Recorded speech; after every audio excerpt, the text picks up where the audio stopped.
பூஞ்சோலை மாணவர்கள் அனைவருக்கும் வணக்கம். இன்னைக்கு 30 ஜூலை 2026, 31 ஜூலை 2026 2 நாள் நியூஸ் வந்து பார்க்க போகிறப்பா.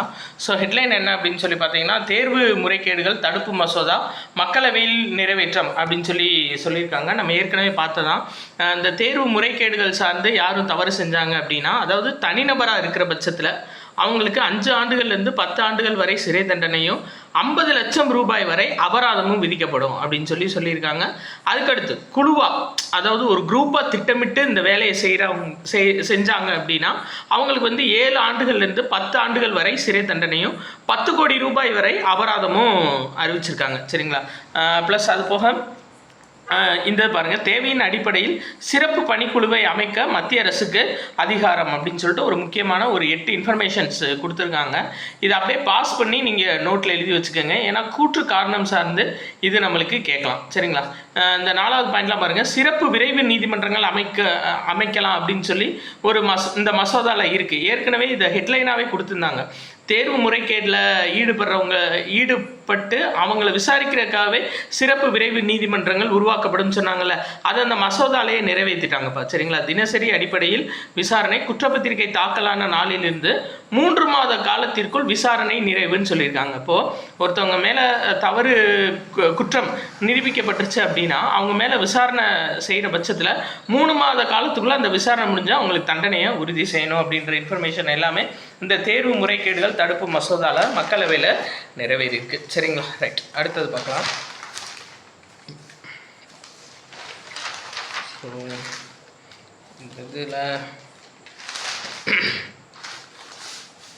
வேறு நியூஸ் இதுவரைக்கும் எந்த நியூஸும் இல்லை. இதுதான் ரொம்ப முக்கியம். உலக அளவில் 70% புலிகள் வாழிடத்தில்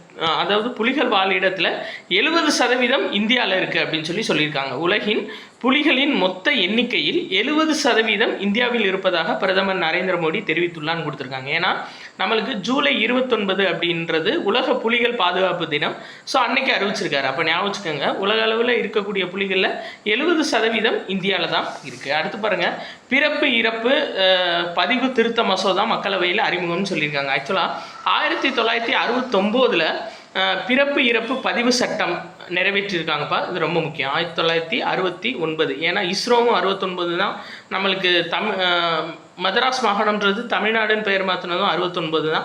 ஸோ அந்த 69ல் நிறைய விஷயம் இருக்குது. அது மாதிரி பிறப்பு இறப்பு பதிவு சட்டம் எப்போ அப்படின்னா அதுவும் 1969 தான். அதுபடி ஒரு நபர் பிறந்தாலும் இருந்தாலும் அவங்க முறைப்படி பதிவு செய்கிறது இந்தியாவில் சட்டப்படியான ஒரு நடைமுறை அப்படின்னு கொண்டு வந்திருந்தாங்க. இப்போ என்ன சொல்லியிருக்காங்கன்னா, இப்போ ஒருத்தங்க பிறந்தாலோ இல்லை இறந்தாலோ 1 வருடத்துக்குள்ளேயே அவங்க வந்து பதிவு செஞ்சுருக்கணும். ஒரு வேளை பதிவு செய்ய தவறுற பட்சத்தில் அதுக்கப்புறம் 2 வருஷம் கழித்து அவங்க பதிவு செய்ய வந்தாங்கன்னா அதில் ரொம்ப கடுமையான ஆய்வு மேற்கொள்ளப்படும் சொல்லியிருக்காங்க. முதல் நிலை குற்றவியல் மாஜிஸ்திரேட் அவங்க உத்தரவு பிறப்பிச்சா தான் பதிவு பண்ண முடியும், இல்லாட்டி பதிவு பண்ண முடியாது அப்படின்னு சொல்லியிருக்காங்க. ஸோ முழுமையான விசாரணைக்கு அப்புறம் தான் பதிவு செய்யப்படும். அதாவது 1 வருஷத்துக்கு அப்புறம் பதிவு செஞ்சீங்க அப்படின்னா, ஸோ அதுக்கு முன்னாடி வந்து இப்போ பிறப்போ இறப்போ ஒரு ஆண்டுக்குள்ளே வந்துட்டு பதிவு செஞ்சுருக்கணும் அப்படின்னு இந்த மசோதாவில் நிறைவேற்றிருக்காங்க. ரைட், அடுத்தது பார்க்கலாம். இந்த முக்கியம்ப்பா என்னன்னு சொல்லி பார்த்தீங்கன்னா, கிளாஸ்கோ காமன்வெல்த் விளையாட்டு போட்டியில் தடகளத்தில் குல்பீர் சிங், பளுதூக்கில் அதாவது ஒரு நிமிஷங்க, பளுதூக்குதலில் ஹர்ஜிந்தர் கவுர் அவங்க வந்து வெள்ளிப்பதக்கம் வென்றிருக்காங்க. இதில் பாருங்கள், இதான் ரொம்ப முக்கியம். காமன்வெல்த்தில் 10,000 மீட்டர் ஓட்டத்தில் பதக்கம் வென்ற முதல் இந்தியராக குல்பீர் சிங் சாதனை படைத்துள்ளார். ரொம்ப முக்கியப்பா. ஏன்னா 10,000 மீட்டர் ரன்னிங்கில் இதுக்கு முன்னாடி நம்ம இந்தியா பதக்கம் பெற்றதே கிடையாது. ஃபஸ்ட்டு டைம் குல்பீர் சிங் வந்து பார்த்தீங்க அப்படின்னா இதில் பதக்கம் பெற்று அதாவது வெள்ளி பதக்கம் பெற்றிருக்காரு. எதுலனா 10,000 மீட்டரில். ஸோ அப்போ அந்த டிஃப்ரெண்ட்டாக இதுதான் ஃபஸ்ட் டைம் சக்ஸஸ் பண்ணியிருக்காங்க அப்படின்ற விஷயம்லாம் நம்மளுக்கு SSC GDயில் கேட்பாங்க. ஸோ குல்பீர் சிங் வந்து எத்தனை மீட்டர் ஓட்டப்பந்தயத்தில் பங்கேற்றார் அப்படின்னா 10,000 மீட்டர் ஓட்டப்பந்தயம். ரொம்ப ரொம்ப முக்கியமாக ஞாபகம் வச்சுக்கோங்க. Right, okay. கண்டிப்பாக இந்த மாதிரி கொஸ்டின் தான் SSCயில் கேட்குறாங்க, SSC GDயில் மெயினாக கேட்குறாங்க. ஸோ அதனால் தெளிவாக பார்த்துக்கோங்க. ரைட், அடுத்தது பார்க்கலாம். நியூஸ் கொஞ்சம் கம்மி தான். ஸோ தமிழகத்தின் முதல் சர்வதேச பல்கலைக்கழக வளாகம்னு கொடுத்துருக்காங்க பார்த்தீங்களா, அதான் ரொம்ப முக்கியம். இருந்தது பாருங்கள், ஆஸ்திரேலியாவோட முன்னணி ஆராய்ச்சி சார்ந்த பல்கலைக்கழகங்களில் ஒன்றான மேற்கு ஆஸ்திரேலியா பல்கலைக்கழகம் அதான்ப்பா ரொம்ப முக்கியம் சரிங்களா. மேற்கு ஆஸ்திரேலியா பல்கலைக்கழகம் ஃபஸ்ட்டு டைம் தங்களோட வளாகத்தை இந்தியாவில் அதுவும் தமிழ்நாட்டில் வைக்க போகிறாங்க. ஸோ தமிழ்நாட்டில் அமைய இருக்க ஃபஸ்ட்டு சர்வதேச பல்கலைக்கழக வளாகம் எது அப்படின்னா இது ஆஸ்திரேலியாவோட மேற்கு ஆஸ்திரேலியா பல்கலைக்கழகத்தோட வளாகம் சரிங்களா. ஆக்சுவலாக QS உலக பல்கலை தரவரிசை அப்படின்னு சொல்லிட்டு தரவரிசை வெளியிடுவாங்க இந்த QS அப்படின்ற நிறுவனம் ஒவ்வொரு ஆண்டும். அதில் உலக அளவில் 77வது இடத்த பிடிச்சது இந்த பல்கலைக்கழகம். ஸோ அது அந்த பல்கலைக்கழகத்தோட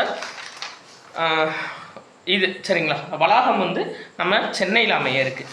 ஓகேப்பா, அடுத்தது இந்த பாருங்கள், இந்த அடல் புஜல் திட்டம் சரிங்களா. இந்த அடல் புஜல் திட்டம் அப்படின்றது 2019ஆம் ஆண்டு அறிமுகப்படுத்தியிருக்காங்கப்பா. இது ரொம்ப முக்கியம். அடல் புஜல் 2019ஆம் ஆண்டு அறிமுகப்படுத்தியிருக்காங்க. இதோட முக்கிய நோக்கம் என்ன அப்படின்னு சொல்லி பார்த்தீங்கன்னா, அதாவது நிலத்தடி நீர் இருக்குது பார்த்தீங்களா, அந்த நிலத்தடி நீர் மட்டத்தை எப்படியெல்லாம் உயர்த்துறது அப்படின்றது, அதை எப்படியெல்லாம் மேலாண்மை பண்ணுறது அப்படின்றத இந்த அடல் புஜல் திட்டத்தோட முக்கிய நோக்கம். ஆரம்பத்தில் 2019 7 மாநிலங்களில் இது கொண்டு வந்திருக்காங்க. ஹரியானா, ராஜஸ்தான், குஜராத், கர்நாடகா, மகாராஷ்டிரா, மத்திய பிரதேசம் இந்த மாதிரி ஒரு 7 மாநிலங்களில் வந்து கொண்டு வந்திருக்காங்க. 8203 கிராம பஞ்சாயத்தில் இது கரெக்டாக செயல்படுத்தி இப்போ சக்ஸஸும் ஆகியிருக்கு சரிங்களா. அந்த 7 மாநிலங்களில் இருக்கக்கூடிய 8203 கிராம பஞ்சாயத்தில் இந்த அடல் புஜல் திட்டம் வந்து சக்ஸஸ் ஆகிருக்கு சரிங்களா. ஸோ இது ரொம்ப முக்கியம். இப்போ வந்து இந்த திட்டம் அதாவது கம்ப்ளீட் ஆயிடுச்சு, 2026 கம்ப்ளீட் ஆயிடுச்சுன்னு சொல்லியிருக்காங்க. ஸோ அடல் புஜல் திட்டத்தோட முக்கிய நோக்கம் என்ன அப்படின்னு சொல்லி பார்த்தீங்கன்னா, நிலத்தடி நீர் மட்டத்தை உயர்த்துறது, அதை மேலாண்மை செய்கிறது. Right, okay. E20 petrol use பண்ணால் 6% வரையும் மைலேஜ் குறையுமாப்பா ஒவ்வொரு வாகனத்துலேயும், அதுவும் அறிவிச்சிருக்காங்க. Right, okay. இது ரொம்ப முக்கியம். இங்கே பாருங்கள், பாரா தடகள 100 மீட்டர் ஓட்டப்பந்தயத்தில் தங்கம் வெள்ளி ரெண்டுமே இந்தியாக்காரங்க தான் வாங்கியிருக்காங்க. அதுதான் ரொம்ப முக்கியம். பாரா தடகளத்தில் ஆடவருக்கான 100 மீட்டர் T47 இறுதிச் சுற்றில் இந்தியாவோட திலீப் மஹடுகாவிட், அவர் ரொம்ப முக்கியம்ப்பா. திலீப் மஹடுகாவிட் இந்த இருக்கார் பார்த்தீங்களா, இவர் தான் சரிங்களா. இவர் வந்துட்டு என்ன பண்ணியிருக்காருன்னா தங்கப்பதக்கம் வென்றிருக்காரு. மற்றொரு இந்தியர் முகமது ஃபாசில் 10.83 வினாடியில் ஓடி வெள்ளி பதக்கம் வென்றிருக்காரு. So first prize, second prize para தடகள 100 மீட்டர் ஓட்டத்தில் ரெண்டுமே நம்ம இந்தியா தான் வாங்கியிருக்கு, ஞாபகம் வச்சுக்கோங்க சரிங்களா.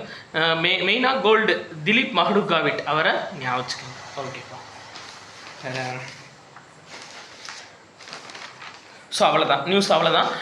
நம்ம 2ஆம் தேதி வந்து பார்த்தீங்க அப்படின்னா ஜூலை மாதத்துக்கான ஆகஸ்ட் 2ஆம் தேதி இந்த ஜூலை மாதத்துக்கான நடப்பு நிகழ்வுகள் மொத்தமாக வந்து PDF-ஆக வெளியிட்டுருவோம்ப்பா. வேணுன்றவங்க 20 rupees கொடுத்து பர்ச்சேஸ் பண்ணிக்கலாம். ப்ளஸ் அது போக ஆகஸ்ட் 14 நம்மளோட Yazh test batch group 2 2A pass பண்ணி தொடங்குது. ஸோ விருப்பப்படக்கூடிய மாணவர்கள் அதில் ஜாயின் பண்ணிக்கலாம்ப்பா. நன்றி.